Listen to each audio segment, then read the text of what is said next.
welcome to episode 1. Podcast called What Do We Tell Our Children? It's a hell of a question.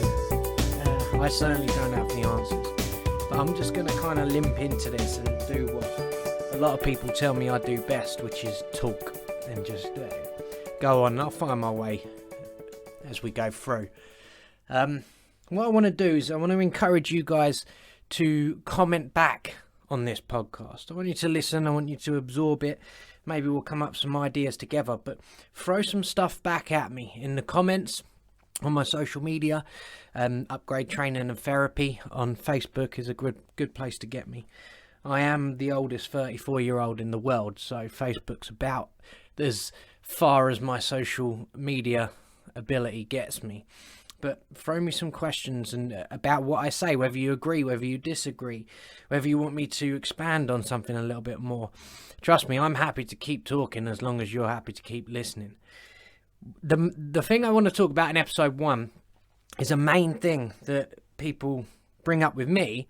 Obviously, as a black belt and an ex-fighter in kickboxing, and now moving through jiu-jitsu and being in education, one of the main things that comes up for me is bullying. And yeah, it's very close to my heart. I was bullied as a kid.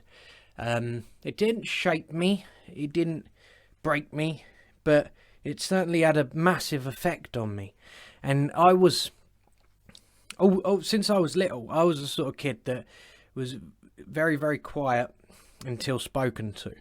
Now, it didn't mean that I had a confidence problem necessarily, because once you got me going, confidence wasn't an issue. I was in plays and I would do tournaments in karate and I was happy to get involved. So it wasn't really confidence, but it was just a satisfaction of and a sort of contentness to sit by myself and mind my own business. And what that did for me is, I don't know, it might be a chicken and egg situation, but it was either because I was solitary in that way, I watched a lot.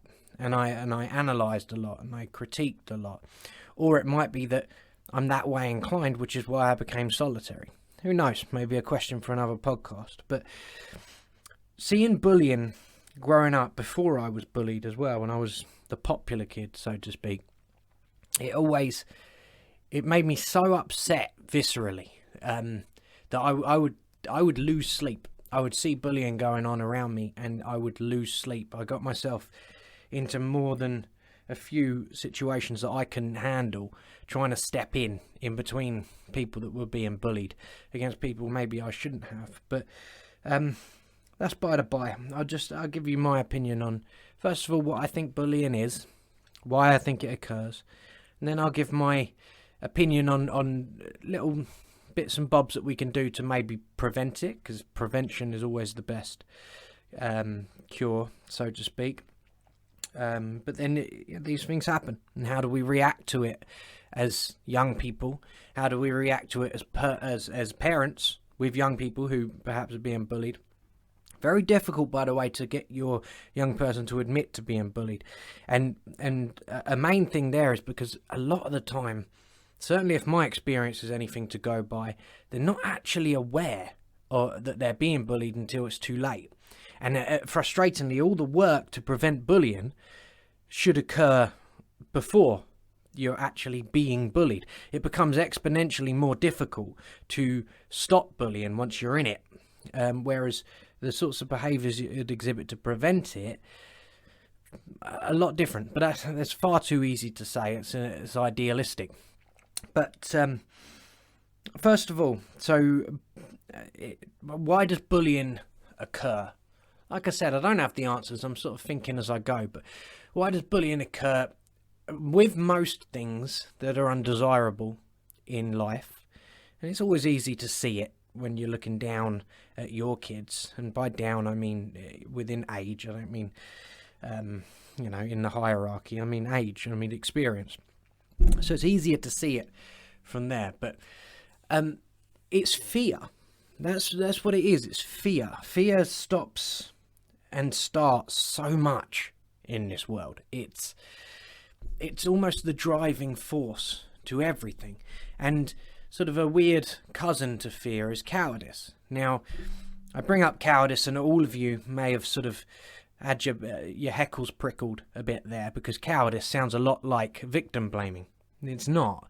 It's cowardice is such a key aspect of everyone's personality that is necessary to overcome in life. I've been thinking a lot. You have to bear with me, by the way. If you're hoping for a fixed narrative structure to my ramblings, you come to the wrong place. But hopefully you can grab onto what you can grab onto and get some sort of order in what I'm talking about. But cowardice is, they say on the balance of things, you have good and evil. I don't think that. I think you have good on one side, and I think you have cowardice on the other. I think one of the most sinful things that you can do with your life is willingly be a coward. Now, it's another thing unwillingly being a coward, but that's usually down to ignorance or not having the right information, which I guess is ignorance. Certainly not willful ignorance, but it can't be classed as cowardice. Cowardice is seeing the right thing to do or seeing the right track and deliberately evading it because of the easier option, the temporary easier option. Now, if you're brave, if you recognize cowardice at every step, you'll do what I originally started to talk about, which is you start to build methods of prevention rather than reaction. So, and it's about teaching young people from an early age to tackle things that they're scared of and not letting them get away with it. It doesn't mean taking huge risks. It doesn't mean being silly or cavalier or irresponsible. Excuse me. It means taking risks. And like any good parent or teacher, you should always be the one in control of risks. And it should almost be a faux risk in the first instance. If you want to build, that sounds strange. If you want to raise a young person who is quote unquote bully proof, what you do is you begin to introduce challenge to them early. Now that flies in the face of nerfing and helicopter parenting that we sort of fallen victim to ever since late 90s ish, and then it sort of caught on like a disease.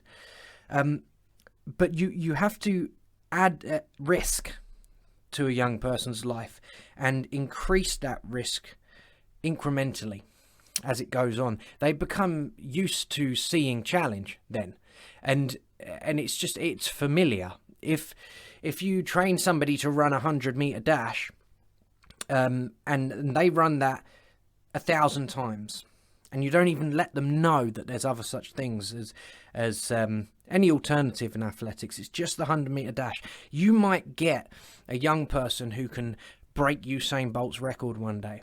But what happens if you put one hurdle on that 100-meter dash and you never told them that hurdles even existed? That's going to become a real problem. They haven't trained to jump.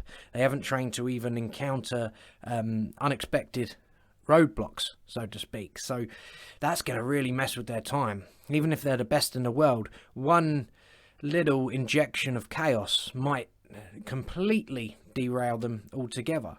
However, if you trained that same young person to run 100 meters, and every now and again you would chuck a shoe onto the track, or you would put that hurdle on, or you would shorten it by 10 meters or increase it by 10 meters. Now you're teaching that young person to hone their craft, but you're also teaching them to adapt to the world. And what is being in the midst of bullying? I'm not sure there's anything more that demands reaction and adaptation than being bullied. Being bullied is evolutionary. It's something that requires adaptation on a dime. And you know, when you see some of the smartest people, some of the most successful people in the world, it's not their area of expertise necessarily. I mean, sometimes it is, but the people that really stand out, the people that really impress you, they're the ones that can adapt to change in a second. You might have been out at the pub and a group of mates, and something unexpected happens, And inevitably, the person that you sort of interpret as the capable person, the leader, so to speak, is the person that can react to change and make the right call in a moment's notice. Now, we all grew up with this sort of romantic idea that we've all got a genius in us. We just got to discover what it is, and we got to wait for it to miraculously appear and show itself. And then that's it. Life fixed. You found out your purpose. You're on the right path. And it's only a matter of time before you're a rich genius and a golden soul to boot. We know that life doesn't work like that. And unfortunately, we see a lot of parents or adults without kids who have got a long way in their life still believe in that. And it confuses you to see an adult at a certain age with that still sort of young mentality, and they're almost waiting for their handout in life to succeed because they're owed it. That's what they were taught from the beginning. They're owed it. It's just got to find my genius, just got to find my niche in life. Well, that's not how it works. It's about adapting to change and being able to analyze what's happening to you and choose the best possible route, either out or into the problem or solution that presented itself in chaos, because life is chaos. If you're training to exist in a structured world with no unexpected outcome, you are not training for planet Earth. You have to train for chaos. Sounds that doesn't sound like it makes a particular amount of sense. How can you train for chaos? Well, you can't train for chaos because that's the nature of chaos. But you can train for the unexpected.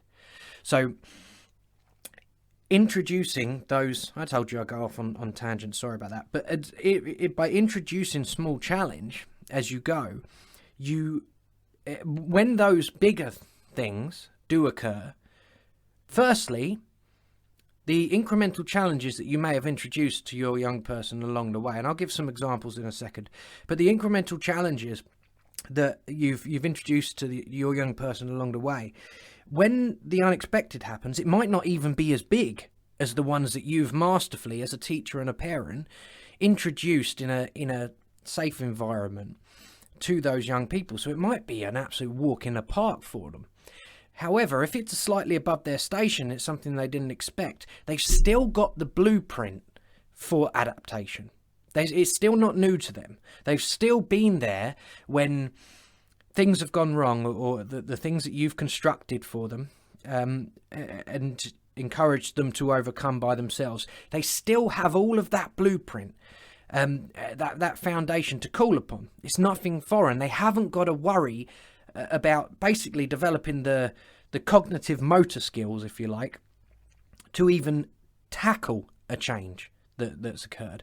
But if they've become so used to practicing the basics of problem solving, it's almost like learning critical thinking in school, or learning problem solving in school, but in real life. If they have those blueprints, it's one less thing to worry about. They can think more clearly.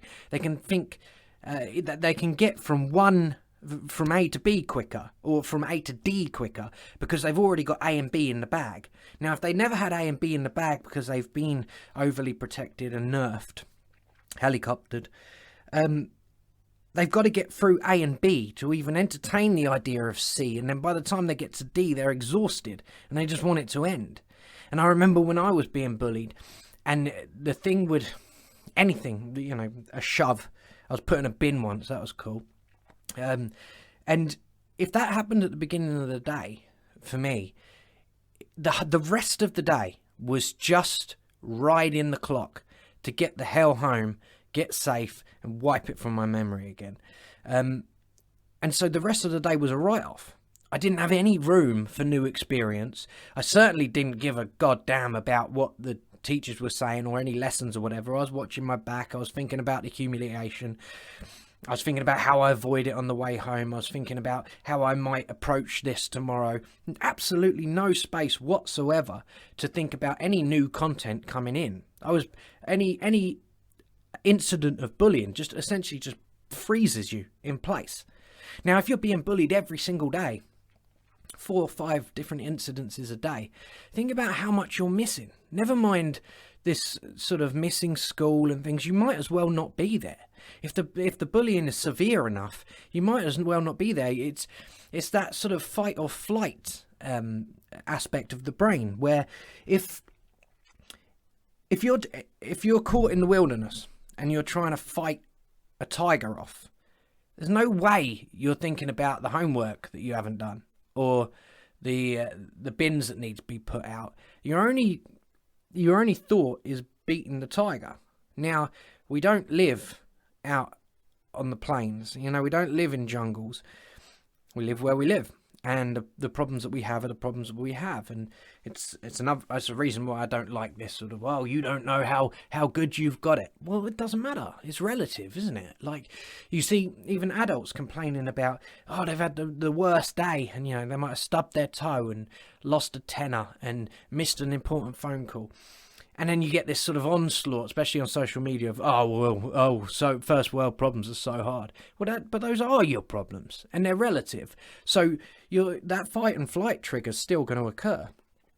So anyway, as I was saying, when I was in school, that happened to me, and it was a lot of wasted time just by feeling under fire and feeling under pressure and being in that fight and flight, and nothing got done. So what do you do about it? As I said, the first thing is prevention, and I think from a very early age, and if you haven't already, start now, is my advice. Don't take it to heart. I'm just a dude rambling on a microphone. But introduce challenge sort of right now. I'll give you an example. So my daughter, I hope she won't mind me saying this, I'll check it before I post it, but she was extremely concerned with this blue whale thing that's going on the, or it was going on, but it sort of had a little mini resurgence. But the blue whale thing, about people sort of connecting on the internet, and then they tell you to do things online, and they say, right, if you don't do these challenges, we know where you live, and blah blah blah. Just kids finding a new way to bully. And there's a little thumbnail that goes along with the blue whale thing, and it's like a picture of sort of a pound stretcher Mickey Mouse. It's horrible. It looks like a Grinch mixed with Mickey Mouse mixed with the devil. It is kind of unsettling, but it wormed her way into her brain, and she just couldn't get it out of her head, and she came down in floods of tears. And she said, I can't stop thinking about the face. I can't stop thinking about the face. And I told her, like, what's happened is the idea of the thing has completely consumed you. It's not the face that you're scared of. Like I said, the face is really unsettling. I saw it. But that's not what's scaring you. And she would not look at it. And I said, all of the narrative that's attached to this stupid face, that's what you're scared of. I said, so let's take away the thing that you're saying you're scared of. Then it'll be easier to deal with the rest. So I said, I want you to stare at the picture and examine it, analyse it. Just like I did when I was a kid and being solitary and watching the world go by and overly analysing everything as well, probably. But I encouraged her to just stare at this thing, stare at it. She wouldn't. So I sat with her for the better part of 45 minutes, just slowly, just hugging her, and just sitting there and chilling. That's the comfort side. But I took option away almost. So I said, well, we will look at it. I'm not telling you when or how or whatever, but that's what needs to be done, because that's what's going to make you feel better. And eventually, after a long time, she looked at it and instantly turned her head away again and was distraught again. So I said, it's okay. Like, that's a step. We're a step towards it. Long story short, another 15 minutes or so. You know, once you make that first breakthrough, by the way, the dominoes start to fall. But eventually, she was staring at it for a long period of time, and we were breaking it down. I was saying, look, that's where the makeup connects there, and then making silly jokes. You know, it looks like a cheap Grinch and whatever. I was just trying to make her laugh and associate like laughing with the thing that she was so scared of. So anyway, she spent, in the end, she stared at it straight for about a minute, and then she started to make jokes about it. That's when I knew that she had ownership over the situation. Now here's what you don't do there. You do not claim that victory for yourself. As soon as you see that penny drop, your job from there is to instantly start moving all responsibility and all victory over to the person who's overcome the hardship. So I reminded her of just how scared she was in the first place, just how brave she was to come down and bring it to our attention, and how much she refused to look at it. So the things that she overcame to get to the point where it didn't scare her anymore, I went back in time almost, and I rebuilt those hurdles and those obstacles to way bigger than even she had perceived them as, in order to make the journey seem more heroic, right? And that's what I was talking about earlier, about constructing these risks and constructing these challenges in safe environments, because there is a way of conveying it to a young person that this is all them and this is something that they have overcome, and doing it in such a way that appears to be something that they have sort of constructed and tackled and overcome by themselves. Bang, then she knows that even when something scares her viscerally like that, it is something to be overcome. Now, that something like that will happen again, I'm sure, and I fully anticipate the healing process to be shorter and not as intense. It's going to my area of expertise outside of teaching would be kickboxing. And taking young people to competition, going through competition myself. And God, I mean, you should see the fear in some young people's eyes, and it just transfers all through their body, shaking before they get in the ring to essentially have a fight with another young person. Now, that, for a lot of you, might rub you up the wrong way. You can't make a kid fight. Well, yes and no. Because there was a challenge way before that happened. Because I see the same fear in a lot of kids' eyes stepping into the dojo for the first time, hiding behind their mum or dad's leg, and eventually making the first jump to step onto the mats. And then for the ones that make it, you've got 6 or 7 down the line, and they're at home. And the fear is forgotten. Now, I think, and it's what I do, and it's what I've done successfully a lot of times, I think that's to be revisited. So for the young person that overcomes it, I like to remind them of those moments that they overcame. And then, of course, you go back and you reframe the whole thing, and you make the challenge seem way bigger than it was in the first instance. And then, therefore, you aggrandize their sense of heroism. They overcame that regardless. Can you remember just how scared you were? And you did it all by yourself. You remember that? You sat there and I could see how scared you were, and I could see your cogs turning in your brain, and you decided, no, this is something that I need to do, and you did it. If you can do that, what else can you do? So those same kids carry that fear into every level of challenge. But it's incremental. Because there was a first time that they entered the gym. Then there was a first time that they paired up with somebody that they didn't know. Then there was a first time where an alternative coach took over because the everyday coach was away for the day. Then there was sparring. Then there was getting up and presenting in front of the class. And each of these things are sort of a higher and more substantial challenge. But they've already got the ball rolling. They already made that first decision. So the need to revisit all of those becomes less and less, because if you do it enough times, you say, well, you remember you came into the dojo. You remember you did stand up in front of the class and give a demonstration. You remember you did happily jump on board with the new coach and you had a great lesson, right? Then they start to take that blueprint of overcoming fear and they start integrating it into their personality. Now overcoming challenge is just who they are. Then you get to a big one, like competitive fighting or whatever you want to call it. And the fear all comes back. Okay, well, let's go right back and let's remind that young person what it felt like every step of the way. And this is just like that again. There is nothing bad is going to come of this, only good. It's a wonderful thing about sacrifice. I've been thinking about this a lot just lately. And the mind-blowing thing about sacrifice is as soon as the sacrifice is made, it's good. And it doesn't matter what sacrifice it is. It's instantaneous. The second you make a sacrifice, whether that's sacrificing your fear, or as far as you see it, sacrificing your health. I'm getting into a ring to have a fight with another person. The second you say yes, or the second your hand is raised, or the second the bell goes, or the second you say no, whatever that sacrifice is, you immediately feel better. And that goes through to adulthood. Now, the interesting thing about that is that every time you make sacrifice and therefore overcome fear, because sacrifice also is fear, otherwise it wouldn't be sacrifice, it would be a gift. But every time you do that, it's in the bank, it's in your soul now. It's in your blueprint. You are the person that overcomes challenges.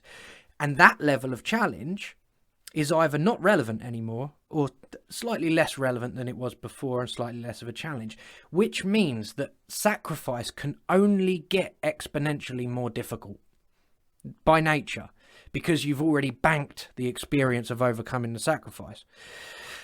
That's why every sacrifice feels new and every sacrifice feels as equally as challenging. But you've already made sacrifices in the past, so you've got A and B checked. It becomes easier. You're more resilient. You're more comfortable with taking leaps, making sacrifices, whatever you want to call it.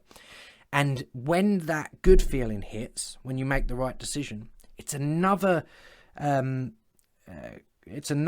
reinforcement that I just have to make the decision that isn't in line with cowardice. Harsh word, I know. And if your back prickled again, I'm sorry. It's just running off the top of my head. But the further we move away from cowardice, the closer we move to ourselves. That's what it is, I think. Because I don't think anyone is born a coward. I think wrong decisions, safe decisions, and a evasion of sacrifice is essentially what makes us a coward. And not in the traditional sense of the word. I'm using this in the sense of the word that I think it's the polar opposite to good rather than evil. I think it's like the antithesis of what we should be. And a coward, although they might be outgunned, outmanned, especially in bullying terms, a coward doesn't retreat like I did a lot of the time in school. A coward deals with it not necessarily by putting their fists up, but having the wherewithal, the bravery, the fortitude, whatever you want to call it, to deal with it in the moment. And it's extremely difficult to do if you don't have that A and B. So I think you start early as a parent and you give sort of almost trivial challenges just to get them used to the feeling. It's why, by the way, it's why martial arts is so important to prevent bullying. Because on the surface, this is the trouble that we have with martial arts and as a prevention to bullying. Because I hear over and over again from parents, oh no, I'd never put my kid in kickboxing or whatever. They're violent enough as it is. It's not it. That's not the point. It's the thing with martial arts isn't the punching and kicking. It's the inbuilt intrinsic challenge to it. It's almost like the perfect system to what I'm trying to describe here in terms of incremental challenge. So you're not teaching them to punch and kick necessarily. You're teaching resilience. You're teaching that kid how to overcome obstacles when they arise. How to interact in chaos. What's more chaotic than a fight, for heaven's sake? That's the embodiment of chaos. And you're teaching them to not necessarily be comfortable in that, but to be the sort of person that can pick the best possible reaction or reach the best possible outcome in chaos. Because it can't always be good, but it can be a damn sight better than maybe it could be if you weren't prepared for it in the slightest. And obviously martial arts as well it does give you that confidence of knowing that if the worst came to the worst, you have these skills. You do. And one of the most important things about it, here's what I wish young people would know early, is that there's no such thing as a hard kid. One of the scariest things growing up, as somebody who was bullied, was the mystique of a hard kid. Now, there was kids in my school that were shorter than me. Hello? It's me. Yeah. I'll just get a drink from the thing. All right, mate. Sorry about that. But there was kids in my school who were shorter than me, smaller than me, but they terrified me because they were a hard kid, and they build up this sort of air around them, and the tales that come along with it, and it convinces you that that's somebody to be feared. Well, you put that situation in a ring, and the only question is it a fair weight? Is it a fair height differential? Is it a weight differential? Is it a fair skill level in terms of how far down the line they are in martial arts? But you see these hard kids, in inverted commas, go up against a skilled fighter, and then it's not like a kid getting a just desserts or anything horrible like that. What it teaches a kid in that moment is it doesn't matter what you say or the stories that you have wrapped around you. It's still going to come down to sort of person on person. And if you're not 3 foot taller than me and 5 stone heavier, it might go down. It might be one of those horrible situations where a fight breaks out, but God, nobody's going to die. There's barely going to be blood. Like, especially early on, when people are too little to do any damage. And that's not to say don't be scared, punch somebody as soon as you get the chance. It's to say don't be scared, full stop, because it's not as bad as you think. And that lack of fear will help you to not appear fearful. And there's the trouble, is that appearing fearful is subject to predation, isn't it? We've got animals who puff themselves up and look big. I'm not fearful. I'm not scared. And then the situation goes away. And what I noticed as well is some of the best fighters, best martial artists in the world, they'd never get in a street fight. They wouldn't be so stupid. First of all, they don't know who the hell they would possibly be getting into a fight with. Maybe somebody infinitely more talented and skillful than them. So they have that.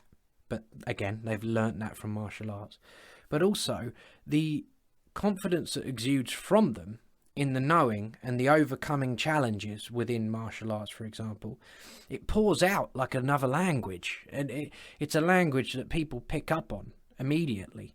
And they can hear maybe way more than words. So I would definitely, as a quick snap, I would encourage martial arts as a prevention to bullying.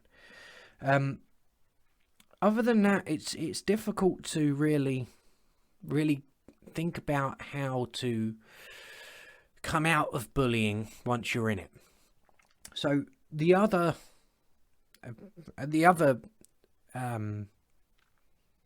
what did I say? The other solution to bullying, the other option out of bullying, I guess would be a better way, is to have more than one group of friends.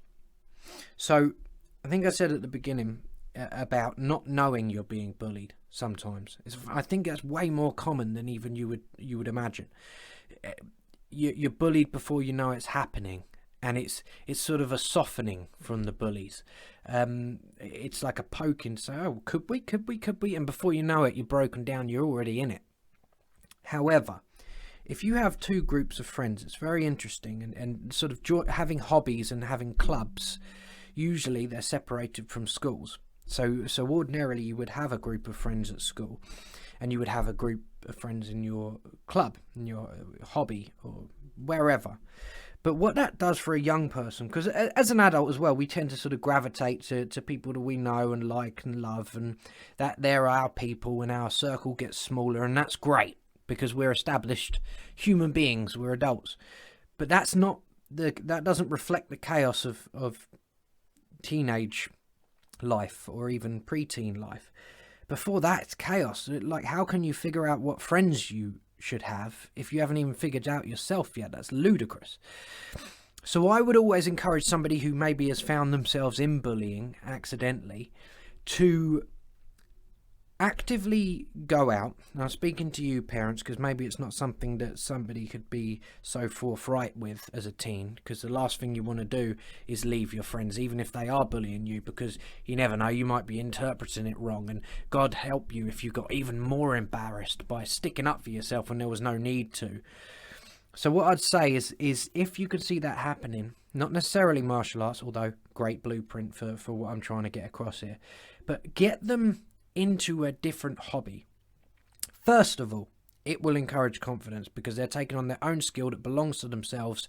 It's nothing to do with their other friends. This is something that they own, and God, is ownership important for self-confidence.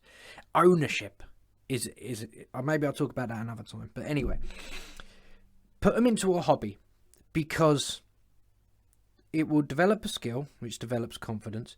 But, and here's the key, it will give a brand new group of friends, therefore a brand new start, and you can then reevaluate from a different option perhaps what went wrong in the other groups, first of all, and you can which every teenager should do, and it's why this idea of you are who you are, and I say what I mean, I think that's toxic. I don't think that's correct in the slightest. I think none of us are who we are. I think we're 1,000 different people, and I think we're all just sort of chipping away at the edges to get some sort of idea of who we are solidly for when things become more comfortable, so then you can relax. But that's not for teenage years. Teenage years is figuring out who you are, and you can almost select it, and I think that should be celebrated. And it's not being fake, it's not being disingenuous, it's being a human being.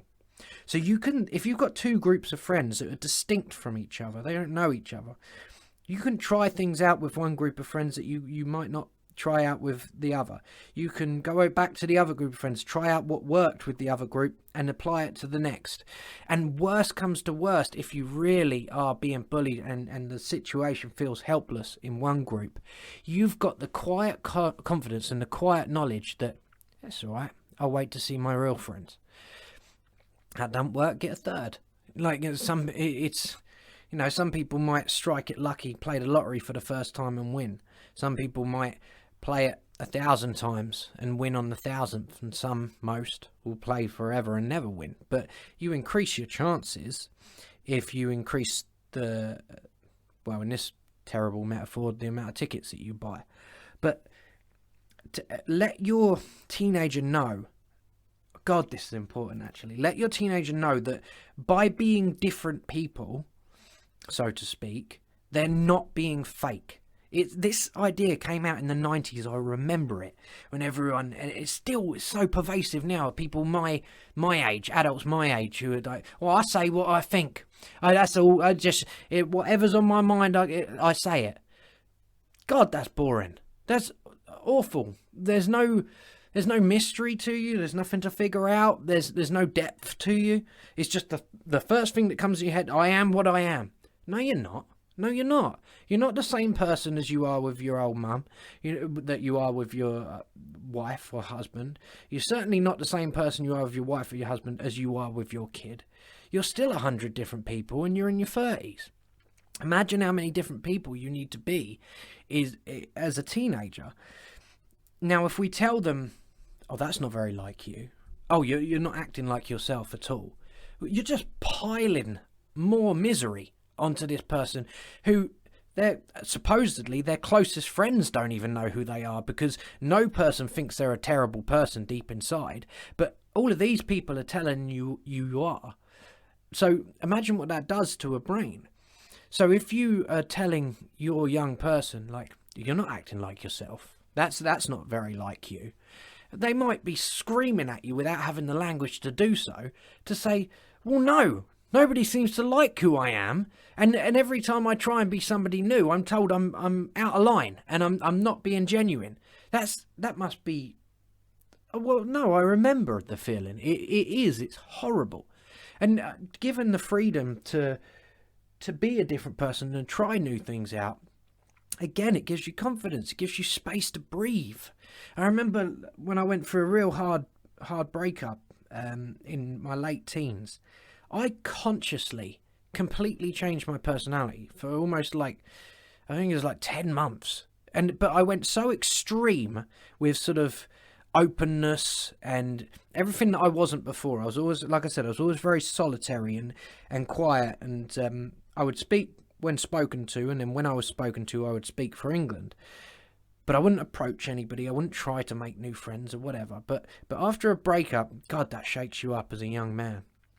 But I just thought, well, there are fundamental things that I'm unhappy with here, and to dig through and find out what they are, it would be laborious, time-consuming, and probably fruitless. So let's try a new approach. Let's go extreme one way, completely new, in the knowledge and self-confidence that eventually, like a gently falling piece of paper, I will rock back to somewhere like my neutral. But if I've gone so extreme, hopefully my neutral will be slightly higher set.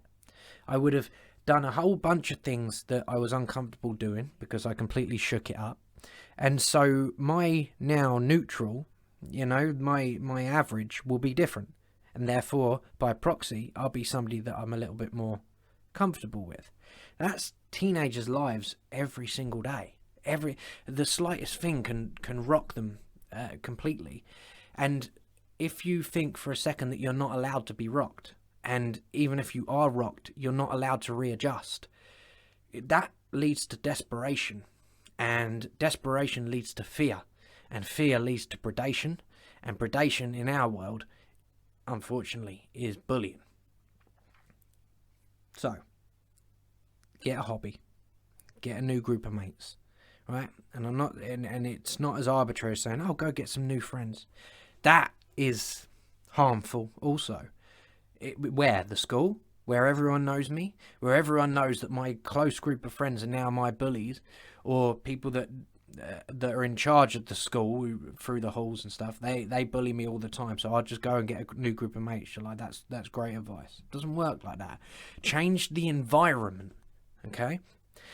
The person will change for the better in a new environment. And if it doesn't happen the first time, try it second and third and the fourth. But change the environment. It's almost always the environment that is the issue. Give them different things to bounce off, different people to listen to, different opportunities to try new things. And it could completely change who they are. It really could. So, yeah, I would say get on my hobby. What else about bullying? I mean, the very real problem that it could end really badly, violently, physically. I know we're dealing with a lot of sort of suicide in young people at the moment. I think a lot of that's got to do with social media and the fact that they can't do what I did, which is at least go back and reset the clock, recharge the batteries and come at it the next day. They can't because social media's there. Now, the solution, unfortunately, for parents, carers, is not to take away their social media, because that's as bad as suicide for a lot of young people. It's social suicide, certainly. So you can't do that either. I mean, that when things get that bad, I think just, as I said, prevention is always best. So to teach young people to exist in chaos. Change their environment first. Don't ask them to change their behaviour, and don't insist that others change their behaviour in service of your child. Will not happen. Will make things worse. You cannot go, as much as we would all want to, and fight battles for our children. And even if we did, and even if we did it successfully, it does nothing for your child at all. You've nerfed them. You've helicoptered them. You haven't given them that incremental sense of challenge. The beautiful thing about changing their environment, putting them in a hobby, introducing them to into an environment where they could meet new people on their own terms, for example. That is the sneaky, safe risk that I'm talking about. That is using your knowledge and your experience as a teacher and as an older person who's been there and done it. That's creating a situation where young people can take ownership over every victory and every overcoming of challenge. Nobody learnt anything in the midst of fight and flight. They learn things from overcoming things on their own terms. And even if you have created the situation for them out of love and care, they still need to feel like it's their own. And as well, it will be as well. And then, hopefully watch them become more and more confident with every challenge that rears its head. Challenge is fun. Challenge is good. Challenge helps you grow. And challenge is something that you actively avoid in the midst of bullying, because as far as you can feel it, your life's under fire. So how the hell could you worry about the benefits of challenge when you just got to survive that day? So we're coming up to 50 minutes. I'll wrap it up. Like I said, I'm not going to think about these things before I start talking about them, because I don't know. I'm going to feel my way through this as much as I usually do. If somebody asks me a question off the cuff, I don't have ready-made answers for things. That's why I find it so difficult in my line of work when people ask me, what shall I do here? Have you got any advice on this? My kid's struggling with maths. What do I do here? It's so difficult to answer, and I almost purposely don't keep anything locked up in a box in my brain that says ready-made answers, because that would be so unfair to the people that I'm giving advice to, because that one piece of advice does not fit everyone.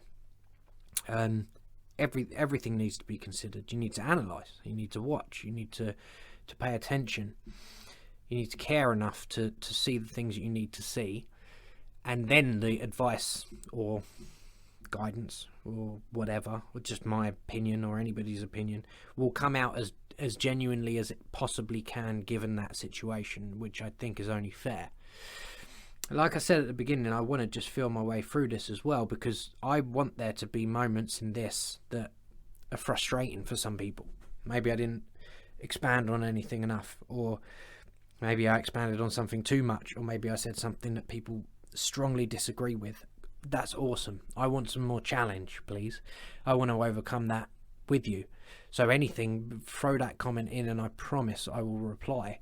And if I feel like it's something that needs to be addressed on here, I'll address it as well. And I'll respond directly to you, and maybe that will spark some sort of conversation. And then we both have challenges to overcome. And we can both bounce off each other, and hey, we've met a new person. We can become a new person, and we might be lucky enough somewhere along the line where sacrifice in some way rears its head, and then we can become bigger, better, stronger people. So this is What Should We Say to Our Kids podcast, episode 1. Let me know what you think. Please comment, please ask me questions, tell me off. Tell me I'm wrong. Tell me I'm right. I like that. But ask questions. This will become more and more succinct, I think, as we bottleneck through this, and I can really figure out what it is I want to talk about, and based on what you guys would like me to talk about. No, going forward, my expertise is I'm an alternative special educational needs teacher. I'm a kickboxing coach, black belt, ex-fighter, with a counselling diploma. So anything along those lines, I will do my best at hashing out some sort of long-winded response. And yeah, we'll just keep it at those things that, with that overarching question, what should I tell my kids? Because it's one of the hardest things to know, especially when we don't know what to tell ourselves most of the time. Anyway, peace out, and I'll see you for episode 2. Leave those comments.